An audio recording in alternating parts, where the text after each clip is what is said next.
Hi, it's Jillian from JillyBean Pottery, and I'm here today talking about something different than I've talked about in other videos. I wanted to talk about functionality, and it's really more of a philosophical discussion on some level, artistic form, philosophy from my perspective, and this is near and dear to my heart because I am a functional potter, and a lot of people wonder, why functionality? Why not sculpture? Why not wall hangings, or who knows, garden art, and I've done sculpture. There's nothing wrong with sculpture. It's not my, thing that I do on a regular basis. And, why functionality? I've even been asked, why do I limit myself with the boundaries of functionality in the past? And really, the reason that I enjoy functionality so much is it's so challenging.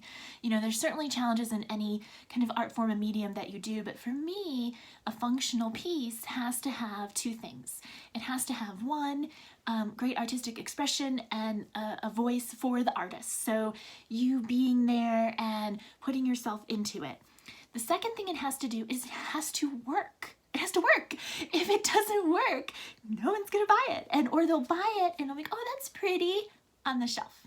And never touched and never used and never picked up and handled and incorporated into someone's daily life. And the whole point of functional work is that it is incorporated. So whether it's creating a nice home for a plant to live in, I do a lot of planters, or, a mug that's just great, or a bowl that just works, and these are all personal preferences in so many ways, which makes it a little bit challenging, but that's what makes it challenging and makes it interesting. And so for me, and other people may feel differently, and that's okay, and I'm standing here talking, or sitting here talking to you guys about it today with the understanding that functionality is going to be different for everybody, and functionality is an ongoing refinement. And so even though I'm sitting here going, oh, this is functionality, and we're going to talk mugs today, just so every time I change my mug form, I go through this whole, process again where I'm refining, and still probably there are refinements to make on my current work. And so there's always that piece. And so I want you to know that there's nothing wrong with looking at those things and finding them and seeing, where they're going to go. And so I have a series of mugs. I pulled them all from my kitchen cabinets this morning, and they're sitting here. You can't see, it's below where the camera is showing. But this is my office, by the way, not my studio. I'm upstairs, and because it's easier for the kitchen cabinets. And if you want to follow along, pause the video right now. Go grab some mugs, just anything. I have a mixture of commercial mugs, handmade mugs, mine, other people's mugs, and you can do that and then come back and restart the video. You can also, just follow, listen and take a look through your kitchen cabinets yourself later. So I have a series of mugs. They're all different.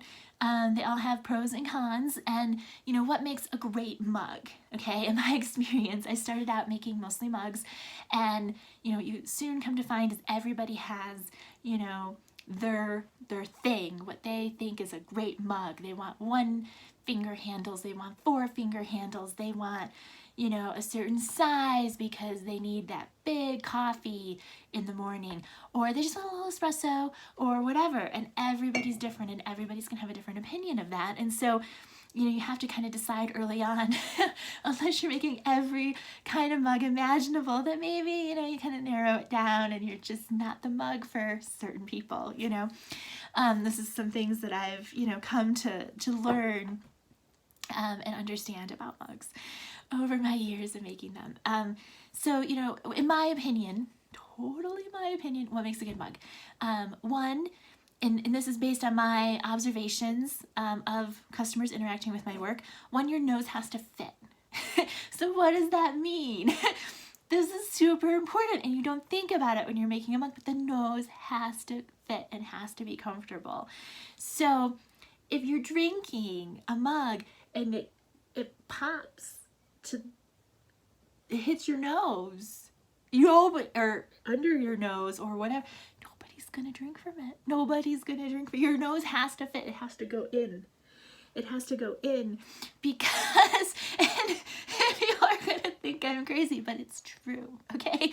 So you'll watch people pick up every single mug until the one with a perfect nose fit. So your nose has to fit. One. Two, it has to have a good mouthfeel. So the rim can't be too thick. It can't be razor thin. It has to be nice and smooth. It can't be rough. That's like a very sensitive area. The skin there, you know, can get cut easily. And so you want to have a nice smooth mouthfeel. Two, it needs to be of a weight, and this is going to be a little subjective, but it needs to be light enough that when it's full of hot liquid, okay, hot coffee, right from the coffee pot, the person holding it is not going to feel like they're going to drop it, okay? If you're someone who never drinks hot liquid out of a mug and you're like, oh, no big deal, it's fine, put boiling water in there and then tell me it's fine, okay, if it's too heavy.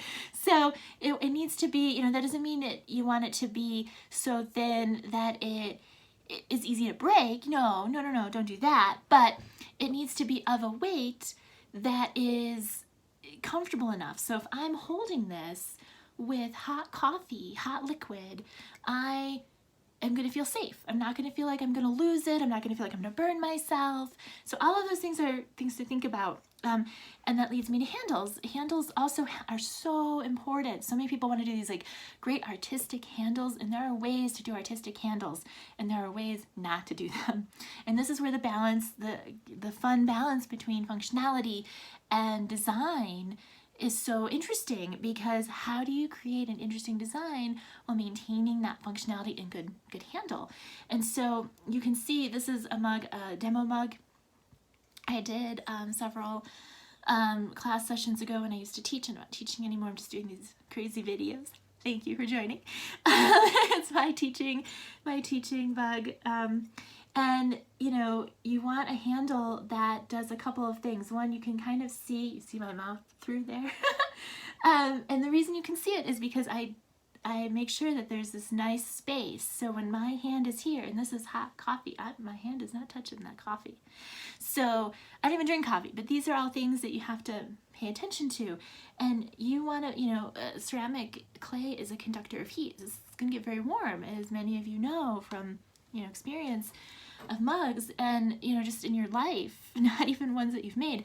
And, you know, you want something that's comfortable. Now, this is a 3-finger handle. For me, everyone's hand is going to be a little different. It's a 3-finger handle for me, and that's not okay with some people. So, you know, you want to pay attention to, I always use the hot liquid as an example because that's the one that could be dangerous. Someone could get burned. You don't want someone to get burned, you know, and you don't want someone to feel like, what if it's so hot they can't hold with 2 hands, right?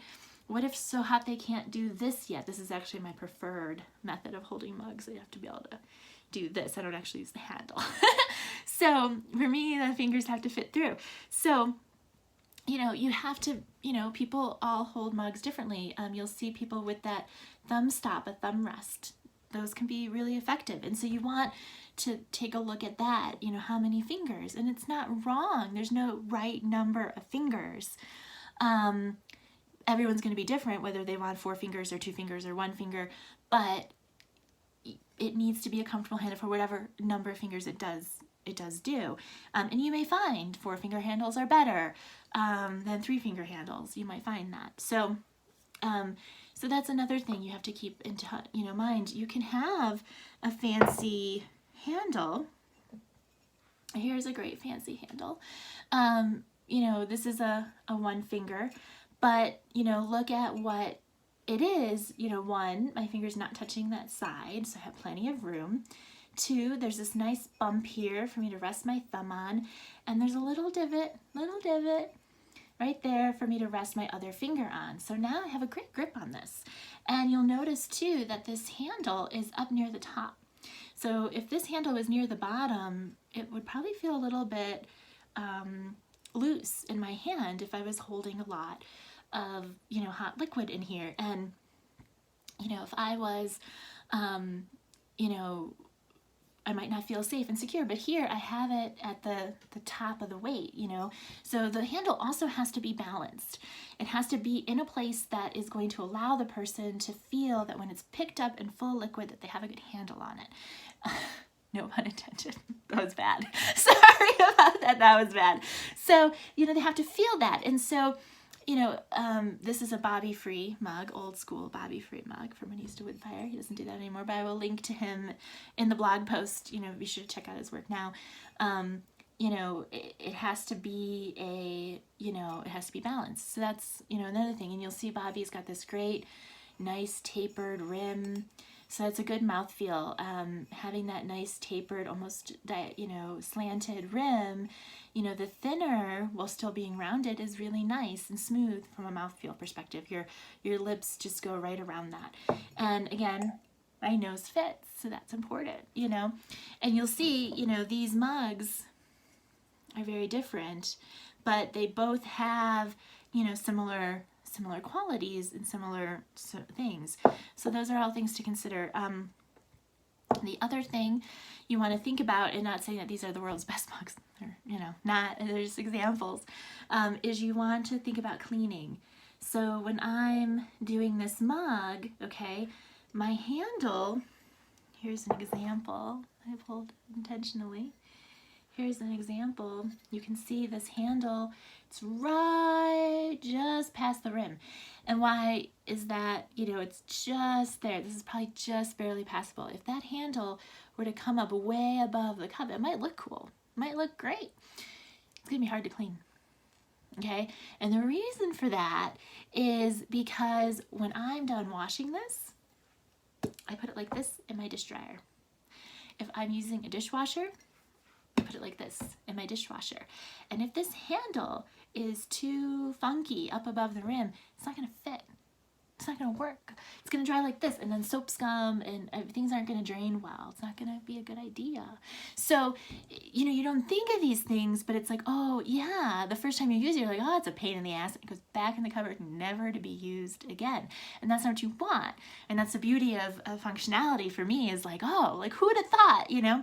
The other thing you want to think about in terms of cleaning is, you know, it does need to be nice and smooth inside for functional wear, you know, because you don't want any cracks and crevices where microbacteria can hide, right? So you want people to be able to clean it easily. And a mug like this, where this is my very first mug, by the way.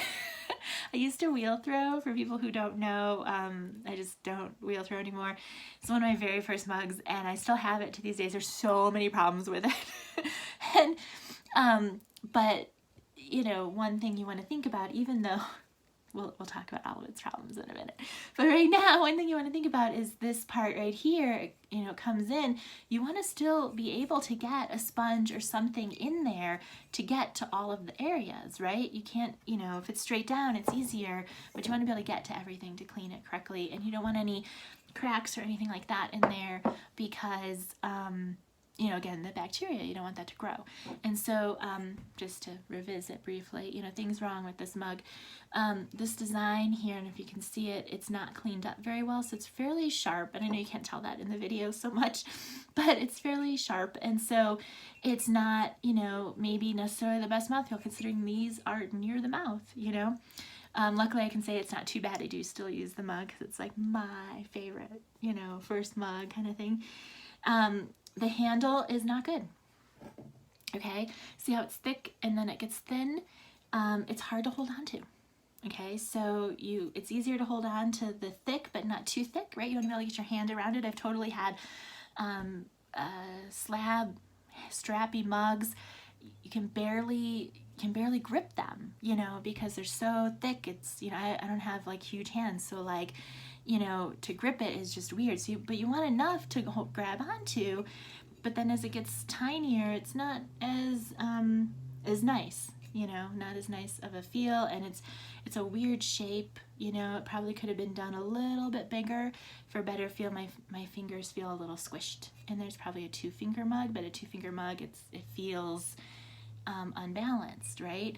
And I'd really have to hang on to it if I didn't use the 3 fingers squished. And so, and then unlike this great example here, this is near the bottom, you know, which makes sense design-wise, right? It makes sense. But in terms of feeling, you know, if I wanted to use the correct fingers for this mug, can't do it, you know, so, you know, because of the placement of the handle. And so that's some things people don't always think about is, you know, feel, and I swear, nobody burned themselves. Nobody burned themselves. Just use regular water. I'm not telling you to go boil water and test your handles that way, but if you wanted to, that would be a way to do it. So, you know, so there's things with that. Now, the one thing that I did nail with this is because it comes in and gets narrower, because the opening is wider or narrower than the bulk of the rest of the mug, it actually keeps drinks warm or hot longer because the surface area is less, so it's not going to reveal as much to the air.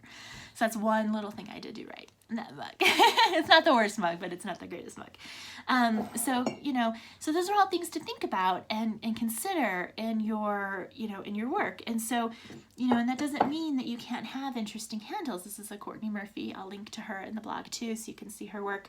But the same thing, this is a 1-finger handle, but it's nice, you know, it's wide, but this is probably the width, at least my perspective, the width, it's probably, you could go beyond this and it's too much. Like this is probably right near the edge, because you want, when you think about it, you want to be able to curve that finger around, right, and hook it.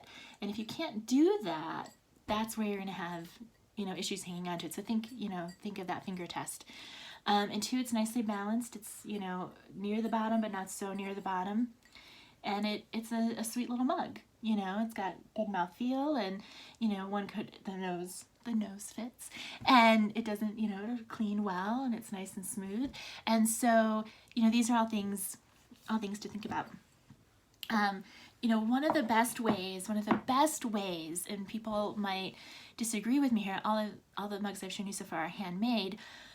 One of the absolute best ways, if you're considering functionality, regardless of what the piece is, okay, whether it's a mug or a plate or a bowl or whatever, is to look at what's mass produced. And the reason I say that is what's mass produced works, okay? So like, it's gonna have nose fit, it's not gonna be hard to clean, it's gonna have a comfortable handle, probably 4 fingers, by the way, most of them are 4 fingers.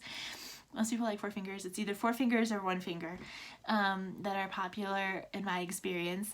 And so when you look at what's mass produced, you're looking at what's been like literally so refined from a design perspective that everyone will pick it up and buy it. And so there's nothing wrong with that. And obviously we want people to do handmade, yay, handmade, but you can learn so much, you know, and you don't have to purchase these commercial mugs if you don't want to. Just go to the store and pick up mugs, try them out, because you're going to learn what they all have in common, and those elements that they have in common are what you need to bring to your own work and to make it truly, you know, functional. Now here, this is a mass-produced mug. Okay, that's a little bit different, and you can see it's not your normal mass-produced mug. I bought it. I thought it was the greatest mug ever. And what's great about it, you know, it has a weird shape, which is kind of strange, but my nose fits, and it's easy to hold because it has this flat area. It actually makes it really easy to hold this way, because it has this nice straight thing. There's so much room, see the gap? So much room for all my fingers, plenty of room for this, doesn't go above here. And so it's, you know, it's a, you know, nice mug. And, you know, it's super stable, it's not too heavy. And this is, you know, the rim is probably a little thicker than normal, but this is a coffee shop mug. I got this at a coffee shop. And they had them serving all their drinks in it, and then if you liked them, you could buy it off the table. So that's what I did. And this is a mass-produced mug. It's definitely China, so it's definitely, you know, not you know, your handmade necessarily. It has a handmade look, but it's not, you know, it is mass-produced. And so, you know, you can think about, you know, what it is. You know, I have the handles, I have this grip, I have, you know, the easy cleaning. I can hold it this way very easily. This flat part makes this super easy for me to hold. If it was rounded, it would be too big. for my hand. And so it's like perfect fit. And so, you know, the more that you look at those things, the better. Here's another mass-produced mug. I'm from Chicago. And I have some crazy touristy mugs as a result. What I like about them is they're so big and roomy. This is a short mug, but it has so much room, you know, and that's one thing that maybe my mugs lack a little bit is room. You know, they're about 12 ounces or so, whereas this is definitely 20 ounces, maybe more. And so, you know, a couple of things, you know, one, here it is. You know, it's a 3-finger mug, plenty of room here, but this, you know, tapers so it doesn't feel awkward, you know, here. 2 does feel weird, you know. 4, I could probably fit 4 in there, but 3 is more comfortable. There's plenty of room. You can see there's even a divot. That's something I do in my own work. I put a divot in. It's easy to clean, you know, obviously. Now the one thing that this mug, you can see that the Chicago logo is on one side, okay? This mug is left-handed. So if I'm drinking this mug, the only correct way to drink from it is this way. This is my left hand. I am not left-handed, by the way. Left-handed, Chicago facing out. So if I'm right-handed, which I am, the Chicago's facing me, which you might go, oh, okay, but now it's there's a specific side. And so that's another thing, you know, that I don't like so much about certain mugs and certain designs, and people will put faces on mugs and things like that, and you've now limited it, right? You've now changed from anyone can pick this mug up to only certain people are going to want to use it because it's left or right-handed. And this is definitely a one-handed mug. You know, it's definitely left-handed because right-handed, it's actually backwards. This is backwards. I mean, I can still use it, obviously, but technically speaking, the design has centered this. It would actually be a better design if it was on both sides, because then it's ambidextrous. I can't even say that word. Whatever, you know what I mean. You use both sides, and so that's one thing to consider too. You know, that's getting into design versus form, but you know, if you want to think about that. So these are all things to consider.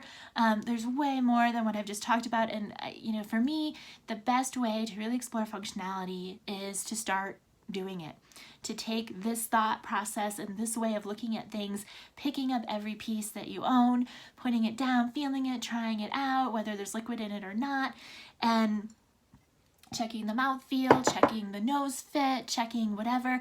Pull those mugs out from the back of your cabinet that you like for, you know, you never really thought about, but you know you never grab. They're not your go-tos.